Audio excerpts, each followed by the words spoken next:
Le BAM est une unité de recherche en sciences humaines et sociales qui a comme mission globale, je dirais, de renseigner, d'éclairer les politiques publiques. Aujourd'hui, nous sommes positionnés à voir comment est-ce que le BAM peut davantage éclairer à la fois l'ensemble des acteurs qui sont impliqués par l'agriculture.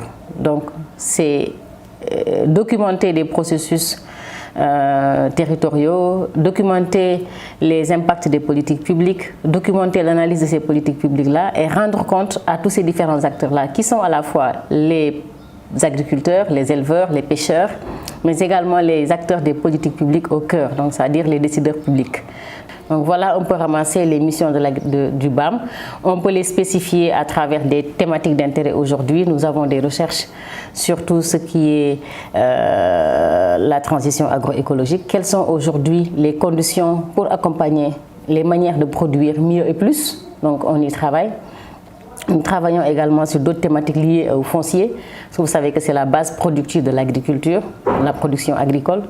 Nous travaillons avec d'autres collègues sur l'économie de l'élevage, parce que nous savons également que c'est un secteur important pour le développement économique. Donc voilà en gros, de façon beaucoup plus spécifique, les domaines sur lesquels nous travaillons.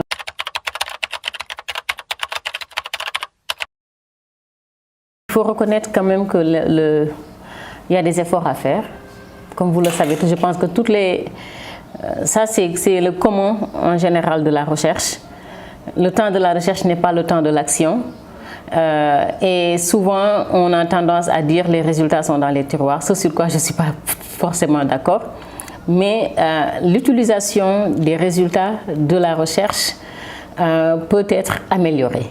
Et de ce point de vue, je pense que l'influence du BAM doit être améliorée parce qu'il y a encore de la marge d'amélioration, il y a de la marge de progression. Nous devons être beaucoup plus, pas agressifs, mais en tout cas, il y a de la place pour donner à voir aux différents décideurs des éclairages.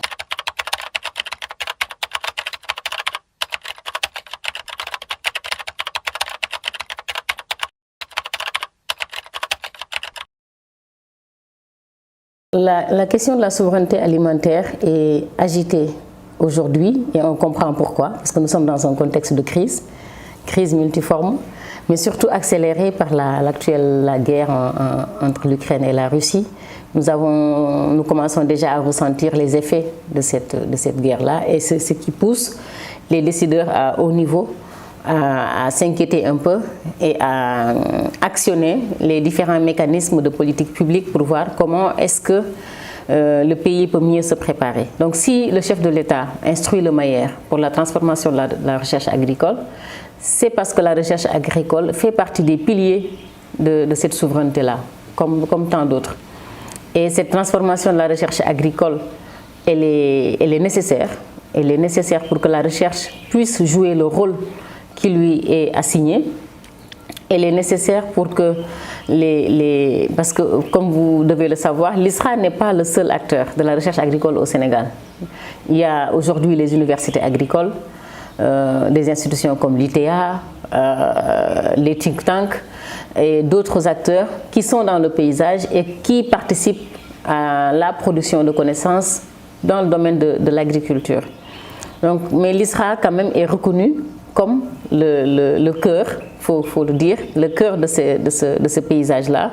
C'est à l'ISRA au Sénégal qu'on fait des recherches sur la sélection variétale, donc tout ce qui est relatif aux semences, donc qui est un input très très important pour l'agriculture. L'ISRA est constitué de manière assez intégrée où on y fait des recherches sur l'élevage, sur la pêche, sur l'environnement, donc tout ce qui est lié à l'aménagement et la gestion des massifs forestiers. Donc de ce point de vue, l'ISRA est un acteur important et donc aujourd'hui, si on doit réorienter nos recherches de manière à mieux s'adosser aux objectifs de souveraineté alimentaire, je dirais que c'est même trop tard. Donc ça doit faire partie de nos missions.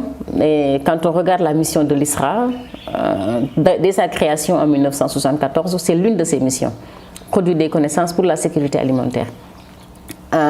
Maintenant, nous sommes conscients des faiblesses aujourd'hui de l'Institut.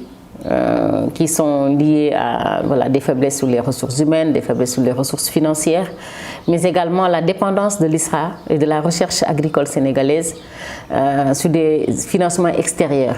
Et vous savez, comme moi, que quand notre recherche est financée par des ressources extérieures, on a moins de marge de manœuvre pour positionner les objectifs fixés dans les politiques publiques nationales.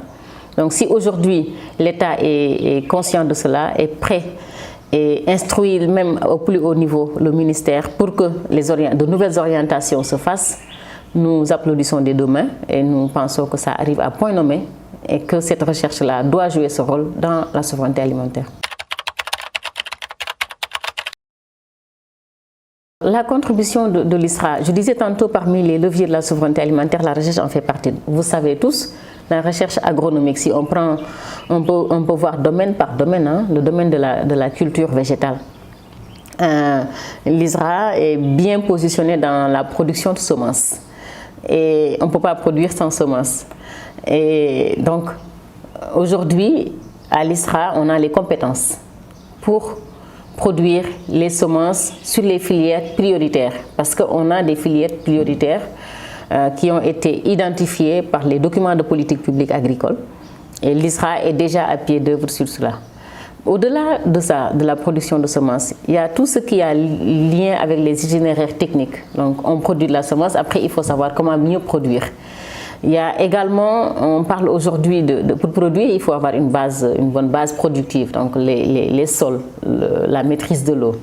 Sur les sols, il y a un travail important qui est en train d'être fait au niveau de l'ISRA sur la question de la fertilité des sols. Donc aujourd'hui, l'ensemble de nos projets sur les conditions de la transition agroécologique réfléchissent avec les acteurs au niveau des territoires pour voir comment est-ce qu'on peut restaurer cette fertilité des sols-là de la manière la plus durable possible. Donc ça, c'est quelque chose de très important. Quand on prend un autre domaine sur la santé animale, non seulement il y a les recherches sur la santé animale, donc comment faire face aux différentes maladies qui émergent dans nos zones, mais également tout ce qui est lié à la production animale. Ça veut dire comment on peut mieux produire de la viande, du lait et d'autres sous-produits avec les ressources de nos territoires sans dénaturer ces territoires-là, sans remettre en question la durabilité du territoire. Et on a des équipes de recherche qui aujourd'hui travaillent avec des acteurs du secteur privé national, notamment sur comment mieux améliorer la production de lait local. Donc ça, c'est quelque chose de très important, comme on le fait sur l'amélioration génétique, tout en essayant de voir comment on préserve nos races locales, parce que c'est important qu'on ne perde pas en diversité génétique. Quand on regarde le domaine de la pêche, pareil, vous connaissez tous le centre, le CROD qui travaille sur ça, qui ont aujourd'hui pignon sur rue en Afrique de l'Ouest globalement pour faire l'évaluation des ressources halieutiques. Et encore plus que jamais, aujourd'hui, cette question, quand on parle de souveraineté alimentaire, au Sénégal, la question du poisson, elle est importante. On voit tous les programmes aujourd'hui sur l'aquaculture parce que c'est conscient des contraintes de production de poissons de mer. Et le CROD travaille sur ces questions-là et je pense que dans les prochaines semaines, prochains mois, il y aurait peut-être des notes politiques qui sortiront à ce sujet-là.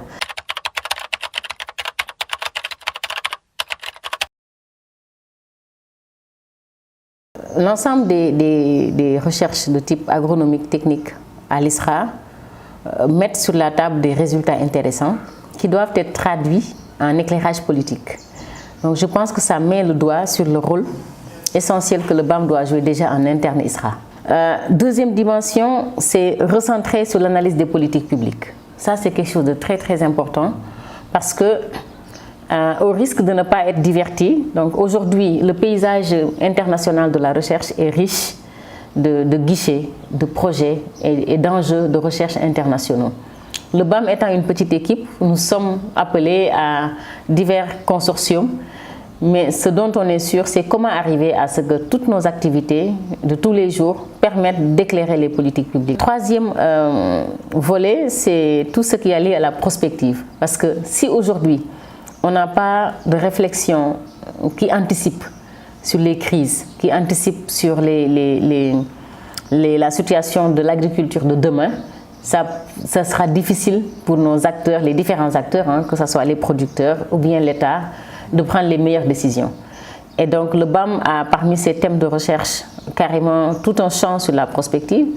Et nous entendons améliorer ce volet-là par de la formation de nos équipes dans la prospective, mais également dans tous les projets que nous avons actuellement, il y a une dimension prospective et nous sommes en train de réfléchir par exemple sur l'agroécologie, sur les futurs d'un territoire donné qui est le département de Fatick, comment à partir de prospective on peut accompagner les collectivités locales à construire une politique publique territoriale.